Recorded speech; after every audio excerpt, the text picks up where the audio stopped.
Okay, let's dig into this market report on weatherable coatings.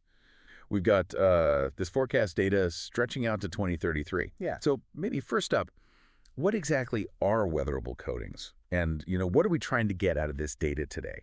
Right. So weatherable coatings are basically high-performance protective layers. Think of them as a really tough skin. You put them on surfaces that have to stand up to harsh conditions for a long time. We're talking intense sunlight, UV radiation, constant moisture, rain, humidity, big temperature swings, corrosion. They're really built to Okay, last. so like the stuff that stops a bridge rusting.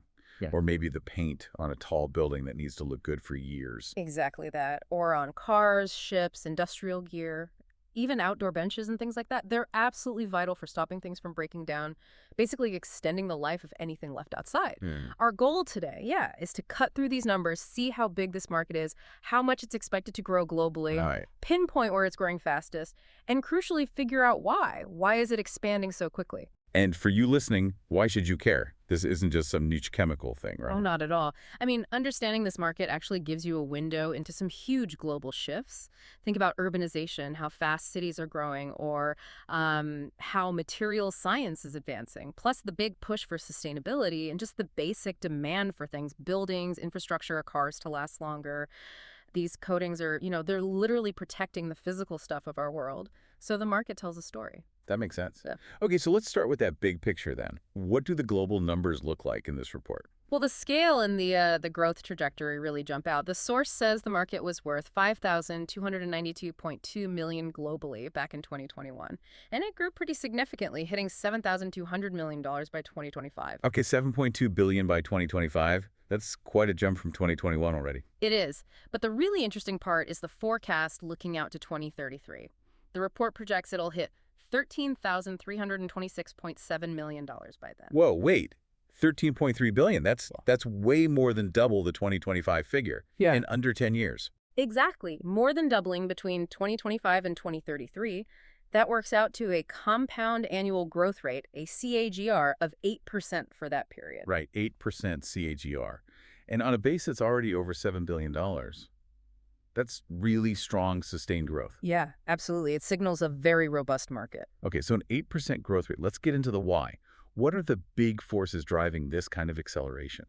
Well, the report points to a few powerful global trends coming together. A major one is just rapid urbanization. Simple as that. More cities, more building. Exactly. More cities means more buildings, more bridges, more infrastructure, more industrial sites, all needing protection from the weather. More surfaces needed. That tough skin makes sense. Yeah. And then you've got technological advances in the coatings themselves. This isn't just, basic paint anymore. We're seeing better polymers that resist UV light, coatings that are more flexible so they don't crack when temperatures change, even things like self-cleaning or better anti-corrosion properties. These innovations make the coatings more effective, more desirable for tougher jobs. So the coatings are getting smarter, tougher, protecting better for longer. Yes, and that leads straight into another key driver. The big global focus on sustainability. Think about it. Coatings that last longer are just inherently more sustainable. Right, because you replace them less often. Exactly. If a bridge coating lasts 20 years instead of 10, you cut down on maintenance, repainting, all the materials, the labor, the waste involved. It's a big part of designing things with a smaller environmental footprint over their whole life. And that fits with what you said about people wanting longer life cycle performance, right? Industries wanting investments to last. Absolutely. Whether it's taxpayer money going into infrastructure or a company buying expensive equipment, everyone wants things to perform well and look good for as long as possible. Oh. So these four things, urbanization, tech improvements, sustainability, and just wanting stuff to last longer, they're creating this really strong demand. Okay, got it. Global numbers are big and growing fast, driven by those key trends. Now, let's zoom in a bit. Where is this happening? Is it spread out evenly, or are there real hotspots? Well, the report suggests it's pretty widespread growth across almost all continents and countries, but the pace and scale definitely vary. Let's break it down by region. Okay, lay it out for us. So, Asia-Pacific. This audio was created with Podcastle.ai. By region. Okay, lay it out for us. So, Asia-Pacific. That's highlighted as the fastest growing region overall. It went from just under $2 billion in 2021 to over $2.7 billion in 2025. And it's projected to nearly double again, hitting over $5.2 billion by 2033. Wow, 5.2 billion just in Asia Pacific. That's huge growth. What's behind that speed? It seems to be a combination of massive construction projects, rapid industrial growth across many countries there, and also stricter environmental and durability standards being put in place. Within that region, China is the giant, just by market size. Projected over $2.3 billion by 2033. Huge in infrastructure, automotive. Okay. But interestingly, India actually shows the highest CAGR in the region, so the fastest rate of growth. India is projected to cross $1 billion by 2033. Started smaller, but catching up fast. We're also seeing big jumps in Southeast Asia, Japan showing steady growth too. So Asia Pacific is clearly the engine room, both in size and speed. How does North America stack up? North America is a very large market too, and growing steadily. It went from about $1.57 billion in 2021 to over $2 billion by 2025, and the forecast puts it at $3.7 billion by 2033. 3.7 billion, and I assume the U.S. is the biggest piece of that. Yeah, definitely. The U.S. accounts for the largest share, projected to hit over $3 billion itself by 2033. Lots of demand from public infrastructure, private projects too. Canada and Mexico are also showing solid growth. Mexico seems linked to industrial and construction upgrades. Okay, so substantial, steady growth in North America, led by the U.S. What's the picture in Europe? Europe is another big one, also projected for steady growth. The market there was nearly $1.3 billion in 2021, grew to $1.7 billion in 2025, and the forecast is for $3.1 billion by 2033. 3.1 billion. Where's the main action in Europe? Germany leads in terms of market size, projected over $600 million by 2033. But the report really emphasizes broad growth across Europe. The UK, France, Russia, Spain, Italy, they all show significant numbers. And that rest of Europe category growing strongly, too, suggests its widespread adoption, maybe driven by EU-wide standards or just consistent infrastructure needs everywhere. Interesting. It's so widespread there. Okay, moving on. South America. South America, the story is mainly about expanding construction and infrastructure. Brazil's the largest market, heading towards maybe $280 million by 2033. But similar to India in Asia, Chile actually has the highest projected CAGR in South America. So really fast growth rate, just from a smaller base. Argentina, Colombia, Peru also showing significant growth. Okay, different speeds, but growth there too. Yeah. And finally, Middle East and Africa. Right, MEA. The report shows slower growth compared to the other big regions, but still consistent. Egypt and Turkey are mentioned as key markets. And for the rest of Middle East, a lot of the demand seems tied to coastal developments and infrastructure, where you really need protection against, salt and harsh sun. Okay, so pulling all those regions back together, looking at the global picture again, what's the main takeaway from this geographical spread? I think it really underlines that the global story, the market, more than doubling by 2033, isn't just one or two places booming. It's happening everywhere. Yes, Asia Pacific is leading in speed and overall size, but North America and Europe are huge growing markets too. And South America, parts of the Middle East, they're all expanding. It just shows that those underlying drivers we talked about, urbanization, needing things to last, sustainability, these are genuinely global needs now. They're pushing demand for these protective coatings everywhere. It really does paint that picture, doesn't it? This expanding protective layer for the world we're building and trying to maintain. You've got cities getting bigger, needing more protection, the tech making the protection better, sustainability demanding it lasts longer, and everyone just wanting their stuff to hold up. Yeah, those are the core forces the source material points to. And they are clearly shaping demand for these materials on a massive global scale. Okay, so here's something for you, the listener, to really chew on. If this global move towards sustainability, towards wanting things to last longer in tough conditions, if that's really boosting the need for these weatherable coatings, doesn't the sheer scale and the accelerating growth of this multi-billion-dollar market kind of show us in hard numbers how we're prioritizing durability and resilience, how we're actually building for the future worldwide? What do you think? Okay, let's unpack this. Forget, maybe, what you thought paint was all about. Today, we're diving deep into weatherable coatings. We're using insights from excerpts of a report called The Evolving Weatherable Coatings Market, and our mission, to figure out why these coatings are becoming, so critical, not just for looks, but as essential parts of modern life. We'll look at what's driving that, maybe what's holding things back a bit, and some really surprising innovations. It is fascinating, actually, how important these layers have become. The demand is it's booming. construction, automotive, energy, aerospace.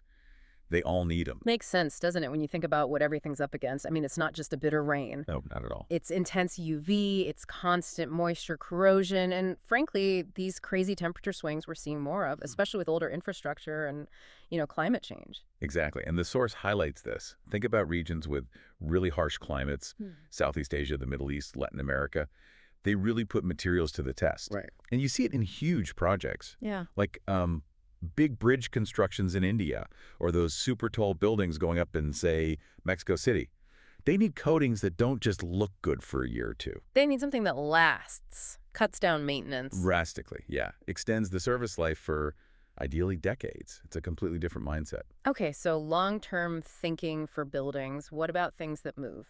Cars, planes. Similar idea, but performance and looks, lasting looks become maybe even more central. Production's up, standards are higher. So more than just scratch resistant. Oh, way more. Think about luxury cars. This audio was created with podcastle.ai. So more than just scratch resistant. Oh, way more. Think about luxury cars, maybe in Germany, needing that perfect finish for years. Or transport fleets in Japan, needing resilience against constant use. And U.S. aircraft. They need protection against some really extreme atmospheric conditions. Okay, now connecting this to renewable energy, that wasn't immediately obvious to me. What's the link? It's huge. Think solar panels, wind turbines, especially these massive farms like in China or Brazil. Right, they're just out there, exposed. Totally exposed. 247. Rain, sun, wind, everything. The coatings on their structures, their frames, they have to survive. They need to ensure the whole thing works properly for its entire lifespan. Which can be, what, 20, 30 years? Easily. Yeah. Sometimes more. So yeah, decades of constant battering. Wow. Okay, that makes total sense. But look, if these coatings are so great, why isn't everyone using them for everything? There have to be some roadblocks. That's a really important point the source brings up. Cost. It's just, higher. Why? These are complex formulations. Applying them right often needs skilled workers, maybe specialized gear. So that initial cost, it can be a barrier. So like a smaller housing project, maybe somewhere in Africa or rural Latin America, they might know a cheaper paint won't last. But the upfront price of the good stuff is just too much. Precisely. Budget is often the deciding factor, unfortunately. And then you've got regulations. The rules, like VOCs. Exactly. Volatile organic compounds. Big environmental concern. Yeah, air quality and all that. And places like the EU, California, they have really strict limits. This forces manufacturers into sometimes very expensive reformulation, lots of R&D just to stay compliant. So going green costs money up front, even if it pays off later. It can, yes. This. And then there's just awareness. Is the knowledge even there everywhere? Meaning? Well, in many developing markets, traditional paints are just known. Yeah. They're familiar. They seem cheaper initially. They're available. People might not fully grasp the long-term savings or the performance jump with weatherable coatings. Or they lack the technical know-how to apply them properly. That too, even if the old way means repainting constantly, which adds up. Okay, so cost, rules, and just getting the word out, big challenges. But let's shift gears. What about the exciting stuff, the transformations happening? Yeah, this is where it gets really interesting. Sustainability is a huge driver, a big move towards low VOC, often water-based formulations. So tying into that green building trend, things like LED certification. Exactly. The regulations are actually pushing innovation in that direction. Better for the environment, safer to work with, and then there's the rise of smart coatings. Smart coatings like they have tiny computers. Not quite like that, but they have built-in functions. Think self-cleaning surfaces. Self-cleaning. Like dirt just sheds off with rainwater, or anti-fading, keeping colors bright for much longer. Anti-fouling for things in water stops growth building up. Self-cleaning paint. That Kind sounds of amazing. Where are we seeing that? It's definitely starting in high-performance areas, aerospace, defense, high-end cars. The report even mentions smart weatherable coatings on the outside panels of EVs and drones. EVs and drones, wow. For durability and less cleaning, I guess. Exactly. And another thing, prefabrication, modular construction. How does that fit in? It's creating a whole new way to apply coatings. Think places like Singapore, Dubai, using modular building a lot. Components get coated in a factory, nice controlled environment. Better quality control than doing it on a windy construction site. Much better, more consistent. And it speeds things up because panels arrive ready to go. So these coatings, they're not just a final layer slapped on anymore. They're becoming part of the actual manufacturing process. The integral element. Precisely. Moving way beyond just simple protection. They're becoming essential functional components, enabling totally new levels of durability, new kinds of performance in how we build and make things. Okay, so summing this up, weatherable coatings have gone from this niche protective thing to something indispensable, really. Yeah. Functional components in bridges, cars, solar farms, even drones. Hurdles exist, sure cost, regulations, but the push for sustainability and these new smart features are really transforming the field. Yeah, the big picture here suggests a future where the materials around you aren't just passive. They're dynamic, super long-lasting, with these built-in abilities. So think about this. With coatings getting so smart, so durable, so sustainable, how could the design of everything around us change? What becomes possible if surfaces can clean themselves, never fade, and last 50 years outside? What does that unlock? This audio was created with Podcastle.ai.